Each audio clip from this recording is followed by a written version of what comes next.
Welcome to Why America? I'm Leeja Miller. Whenever I've asked you to pose your biggest questions lately, the same thing keeps coming up again and again. How do we hold Trump and his goons accountable for their alleged crimes after all of this is said and done? And while I think it's a bit premature to discuss holding these people accountable after they commit atrocities, and we should be focused on attempting to stop the atrocities now, I also understand that this question comes from a growing sentiment that no one is coming to save us. We have to look out for each other and hunker down while this all plays out, and we'll get our retribution in the end. So while I encourage you to take hope from the massive turnout for this weekend's No Kings rallies across the country, to continue to organize within your communities, to provide aid where you can, and to stand up against injustice in ways that make sense for you, because the Trump administration may be powerful, but we have the power of numbers, I did want to answer this often posed question because it brings up interesting dilemmas with international law, justice, and retribution that I think are important to answer and think about even now, as it feels we're still in the midst of what might be just the beginning. How might Trump and his goons face justice in the future? When you think about justice and retribution in the face of fascism, at least for me, my first thoughts go to the Nuremberg trial, so that's where we'll start too. Then we'll discuss developments in international law and how Trump and his operatives might be held accountable for everything from their treatment of immigrants to their aggressions bombing boats off the coast of Venezuela. This headline from the Associated Press caught my eye. Colombia's president calls for criminal investigation against Trump over Caribbean strikes. Using the Ground News browser extension, I can see that in the US, the Associated Press is considered left-leaning. To get the big picture, I can click on full coverage, which will show me coverage of the same story from publications across the political spectrum. My partner on today's video, Ground News, uses 3 independent monitoring organizations to assess the bias rating for each publication. Each news monitoring organization has their own methodology, including editorial reviews, blind bias surveys, independent reviews, and third-party research. These are legitimately independent organizations, but they are limited by the data available to them. Their analysis is done in the context of the US political system, and our Overton window has shifted so far right that the Associated Press is considered left-leaning, and that tells you a lot about the context within which the media you're consuming operates. And thanks to Ground News, I get even more context, including how factual each publication is and who owns it, giving me a well-rounded idea of the motivations, biases, and accuracy of the news I'm consuming. Wouldn't it be great if everyone in America had that much information about the news they consume? Because depending on where you and your family members get the news, you're going to get very different takes on the same story. And this is where Ground News comes in and why I've been using them for well over a year. Today's partner, Ground News, is an app and website that offers tools to help you critically analyze the news you read, providing context to understand the full picture. I feel better equipped to make sense of what's happening in the world without being influenced by just one perspective. And listen, I'm not the only one that loves Ground News. The Nobel Peace Center even called it an excellent way to stay informed, avoid echo chambers, and expand your worldview. I'm always really impressed with Ground News and genuinely think they're a great resource. If you want to stay informed on US politics and more, subscribe through this QR code or my link below at ground.news/Leeja for 40% off this unlimited access Vantage plan. It comes out to $5 per month for unlimited access to all the features I've mentioned. Thanks, Ground News. In the aftermath of the atrocities committed during World War II, the world had to come to terms with what had happened, and the call for retribution was swift. The Allied powers took it upon themselves to ensure that this retribution happened. From 1945 to 1949, 199 defendants were tried at the International Military Tribunal in Nuremberg in relation to their alleged crimes during the war. 161 were convicted, and 37 were sentenced to death. A lot of the information that I'm using comes from the National World War II Museum in New Orleans. As always, sources are linked in the description. The International Military Tribunal was created by agreement between the US, Great Britain, France, and the Soviet Union. It was the first tribunal of its kind, taking judges and prosecutors from each of the 4 countries to create a truly international tribunal. The original trial at Nuremberg occurred in 1945, and 24 Nazi officials were indicted for crimes against peace, meaning instigating war, invasion, etc., war crimes, and crimes against humanity. War crimes had largely already been established before the Second World War and continue to be generally understood to include the following: willful killing, torture or inhumane treatment, including biological experiments, willfully causing great suffering or serious injury to body or health, extensive destruction and appropriation of property not justified by military necessity and carried out unlawfully and wantonly, compelling a prisoner of war or other protected person to serve in the forces of a hostile power, willfully depriving a prisoner of war or other protected person of the rights of fair and regular trial,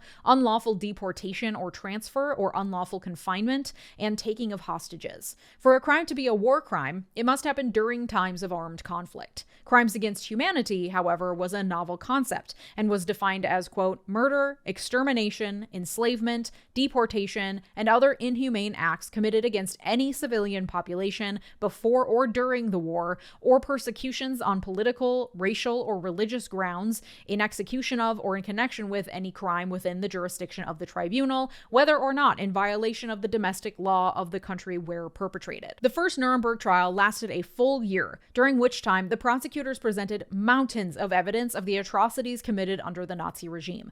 For the Allied forces, the trials were as much a means of memorializing the war and adding the mountain of evidence to the historical record for all to see and learn from as they were about retribution and justice. So a big show was made of ensuring that the worst atrocities were presented at the trial. According to the National World War II Museum, quote, during the trial, the tribunal and the world learned about the Nazi Party and its planning, initiating, and waging of aggressive war from the beginning. Footage of Nazi concentration camps taken by Allied military photographers during liberation was shown to the court. The graphic scenes of what had taken place in Europe were the most powerful evidence presented at the trial. Other memorable moments of the trial were the screenings of the Nazi concentration and prison camps and the Nazi Plan films, the detailed description of the final solution, the murders of prisoners of war, atrocities in extermination camps, and countless cruel acts to prosecute Jews. After the trial concluded in October of 1946, 19 of the defendants were convicted and 12 were sentenced to death. That was not the conclusion of the Nuremberg trials, however. An additional 12 trials were held solely by the United States at Nuremberg. 177 defendants were named across the trials, and many of the trials were aimed at different sectors of the German population that helped perpetrate the Holocaust. For example, there was a trial against leading physicians that supported the regime, against judges, against government administrators, and against military officials.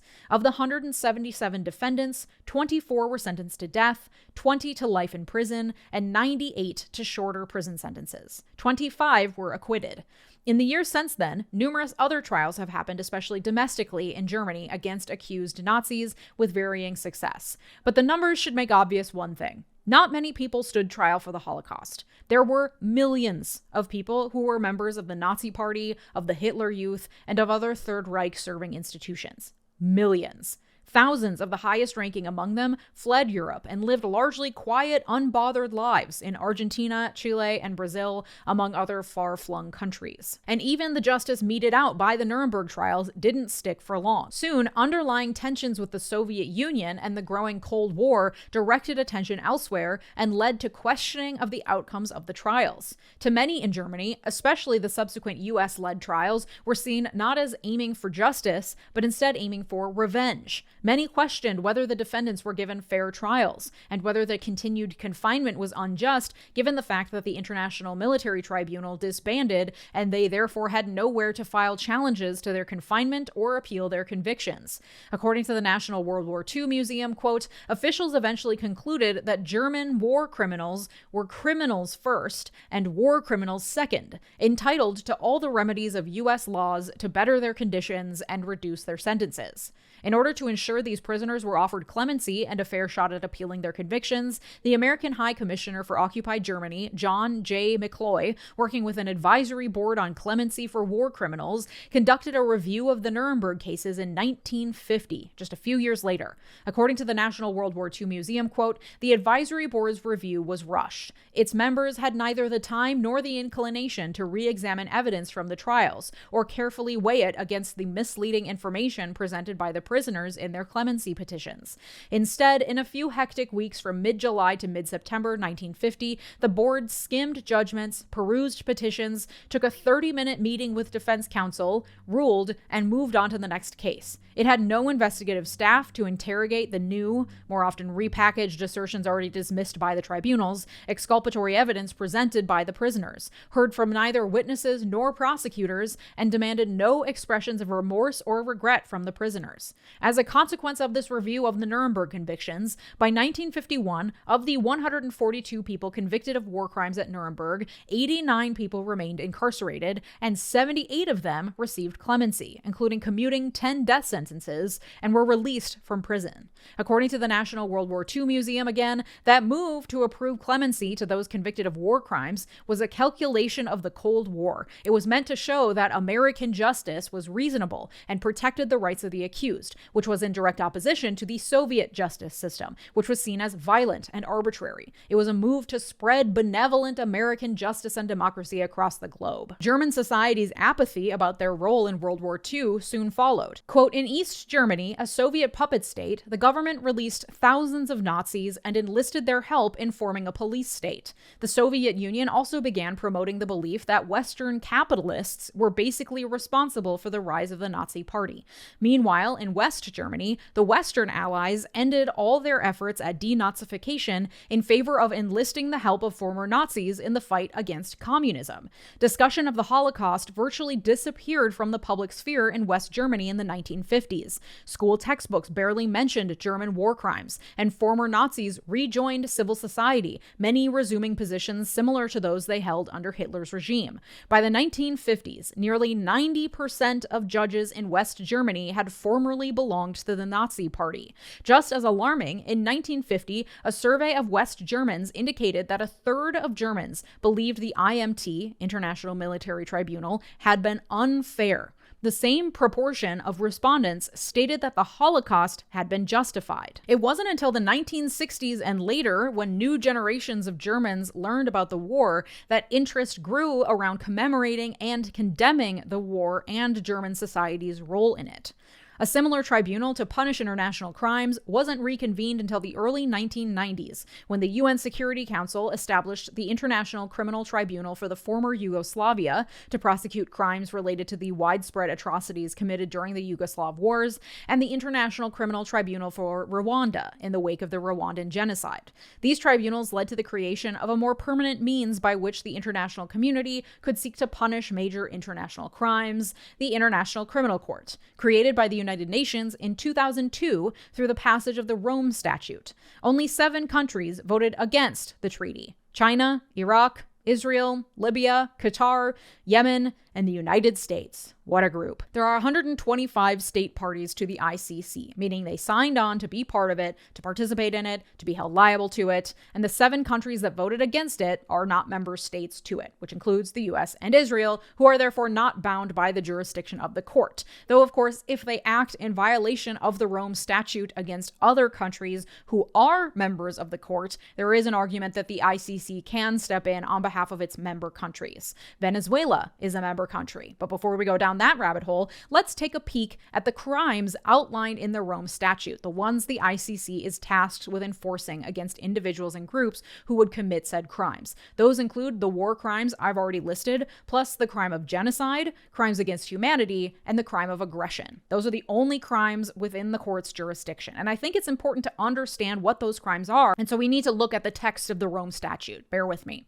Article 6 of the Rome Statute defines genocide as follows. For the purpose of this statute, genocide means any of the following acts committed with intent to destroy, in whole or in part, a national, ethnical, racial, or religious group, as such, killing members of the group, causing serious bodily or mental harm to members of the group, deliberately inflicting on the group conditions of life calculated to bring about its physical destruction in whole or in part, imposing measures intended to prevent births within the group, forcibly transferring children of the group to another group. And this is why people have been calling Israel's actions in Gaza a genocide. I see comments on my videos from people saying that calling Israel's actions a genocide somehow takes away from the suffering of the Jewish population during the Holocaust. But the law is clear, and Israel has committed what the international community has roundly agreed is genocide. It's not an opinion, it is a legal fact. Article 7 defines crimes against humanity as follows. For the purpose of this statute, crime against humanity means any of the following acts when committed as part of a widespread or systematic attack directed against any civilian population with knowledge of the attack. Murder, extermination, enslavement, deportation or forcible transfer of population, imprisonment or other severe deprivation of physical liberty in violation of fundamental rules of international law, torture, rape, sexual slavery, enforced prostitution, forced pregnancy, enforced sterilization, or any other form of sexual violence of comparable gravity, persecution against any identifiable group or collectivity on political, racial, national, ethnic, cultural, religious, gender as defined in paragraph 3, or other grounds that are universally recognized as impermissible under international law, in connection with any act referred to in this paragraph or any crime within the jurisdiction of the court, enforced disappearance of persons, the crime of apartheid, other inhumane acts of similar character intentionally causing great suffering or serious injury to body or to mental or physical health. I'll note that section goes on to say, quote, for the purpose of this statute, it is understood that the term gender refers to the two sexes, male and female, within the context of society. The term gender does not indicate any meaning different from the above. Basically, trans people and the violence against them doesn't exist, nor is it protected in the Rome Statute, which I point out to note that international law is far from perfect, and trans rights are human rights, even if the international community falls despicably short of acknowledging that fact. Okay, and like I said, Venezuela is a signatory to the Rome Statute, as is Canada, Colombia, El Salvador, and Mexico, among obviously many others, but I point out those specific states because there are things Trump and his goons are attempting to do that implicate those countries in ways where the ICC may attempt to get involved. The ICC has jurisdiction where crimes are committed in the territory of a state party, against a citizen of a state party, or if at high sea, against a vessel registered to a state that is a party to the agreement. And irrespective of whether the actors involved are party to the Rome Statute, if a case is recommended to the ICC by the UN Security Council, then they can get involved. The ICC has issued arrest warrants for, among other people, Benjamin Netanyahu, despite Israel not being a party of the ICC. And the court claims jurisdiction over the issue because back in 2015, the state of Palestine, though not a signatory of the Rome Statute, formally declared acceptance of the jurisdiction of the court. As such, the court has jurisdiction over what happens in Palestine, which is all well and good, but my number one critique of international law, and the reason I decided not to pursue practicing it despite an interest in doing so, was that international law has no teeth. Canada has promised to arrest Netanyahu for the ICC if he ever sets foot in Canada, but short of a member state stepping in to use its own forces to enforce the will of the ICC, the court itself doesn't have its own police force to go out and find someone and arrest them. International law places the supremacy of individual state sovereignty over pretty much everything else. So we can sign nice treaties and promise to be on our best behavior, or in the case of the US, refuse to do so. But if anyone violates them, even states that signed onto them, the only way to enforce the treaties is to name and shame the states for their violation, or band together to impose sanctions on the violating states. It's largely left in the hands of individual countries to manage their own criminal cases and prosecute their own crimes based on their own criminal laws. That is evidenced by the limited scope of the ICC.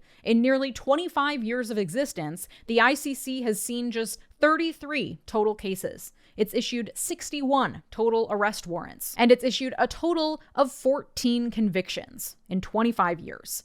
Short the kinds of atrocities we saw in World War II, in Yugoslavia, in Rwanda, where a special tribunal is set up to address the unprecedented level of atrocity, there isn't much that'll happen to Trump and his goons on an international level.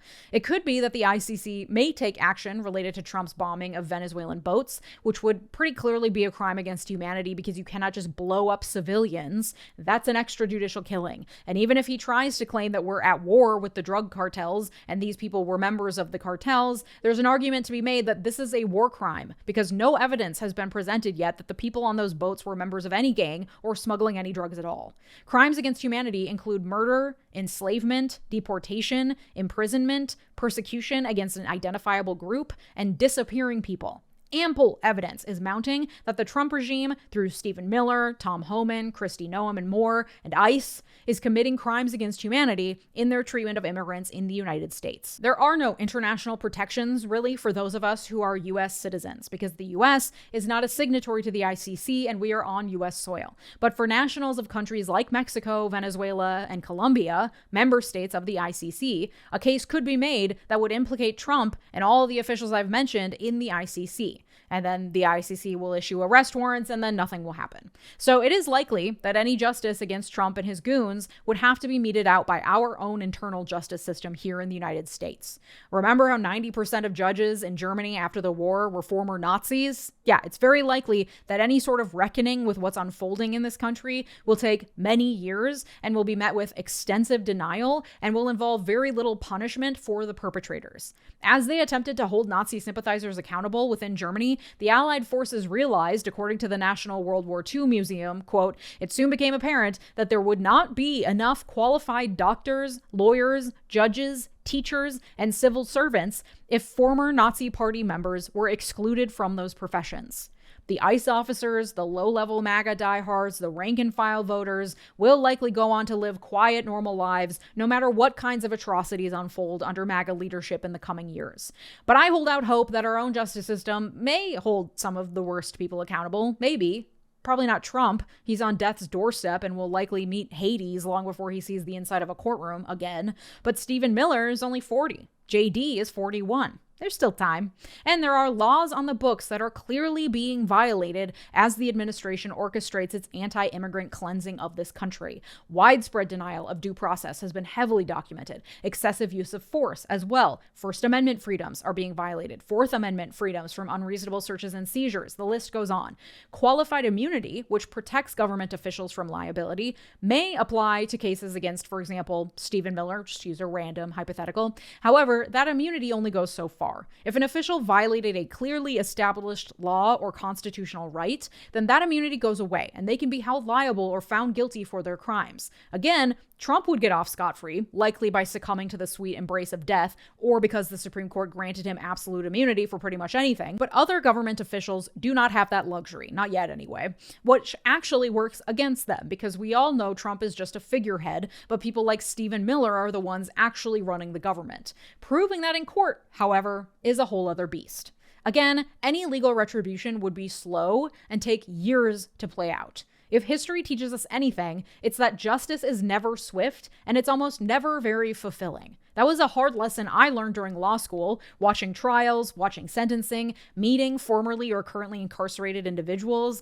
Even a successful prosecution of an individual who did horrible crimes doesn't really feel that good. Not in my experience. It mainly feels deeply sad because it doesn't undo the lives that the perpetrator ruined and the harm. Our criminal justice system rarely produces reformed inmates. One person sentenced rarely fixes the problems with the world that led them to the courtroom in the first place. The world is still left to pick up the pieces and deal with the consequences of criminality. It is deeply dissatisfying in a way that movies and TV do not prepare you for. And I'm not saying all this to make you depressed, though I understand if that is the effect of it, but I wanted to take today to explain how the international criminal process works or doesn't, and to implore you not to look to eventual legal retribution as something that will make you feel satisfied or avenged once this is all over. Because it will eventually end. It doesn't feel like it now. I'm sure it didn't feel like it in Germany in 1941 either, but it will. And any criminal prosecutions that come from it will feel woefully inadequate. I promise you that. So I implore you not to sit back and say, well, Stephen Miller will get his just desserts someday. He probably won't. I want to instead empower you to find what you can do now to make yourself feel satisfied today. Not in retribution, but in helping others, in finding shared humanity, in fighting against injustice as it is happening, and not relying on a military tribunal to do so 15 years from now. And that satisfaction will probably come not from a giant symbolic action, but instead from showing up every day to do the work of community building. check in with your neighbors, coordinate amongst yourselves, form mutual aid groups, protest against ICE, volunteer. You don't need to reinvent the wheel or create something new and revolutionary. You just need to show up. And people with more experience than you will tell you what they need and put you to work, whether that's in your neighborhood coalition or your friend group or your local Indivisible chapter. Don't underestimate the power of showing up, ready to do the hard work of fighting against injustice as it is happening. I will continue to do my part by bringing you this information week after week. If you have a question you'd like me to answer in a future video, comment "question" in all caps along with your question so that I can see it from amongst the trolls. Thank you to my multi-platinum patrons over on Patreon: Mark, Sarah Shelby, Art, David, Latranger Lucas, Thomas Johnson, and Tay. Your generosity makes this channel what it is, so thank you. And if you like this episode, you'll like the one from last week about how humor can topple dictators. Thanks so much for watching. Have a good day. Bye-bye.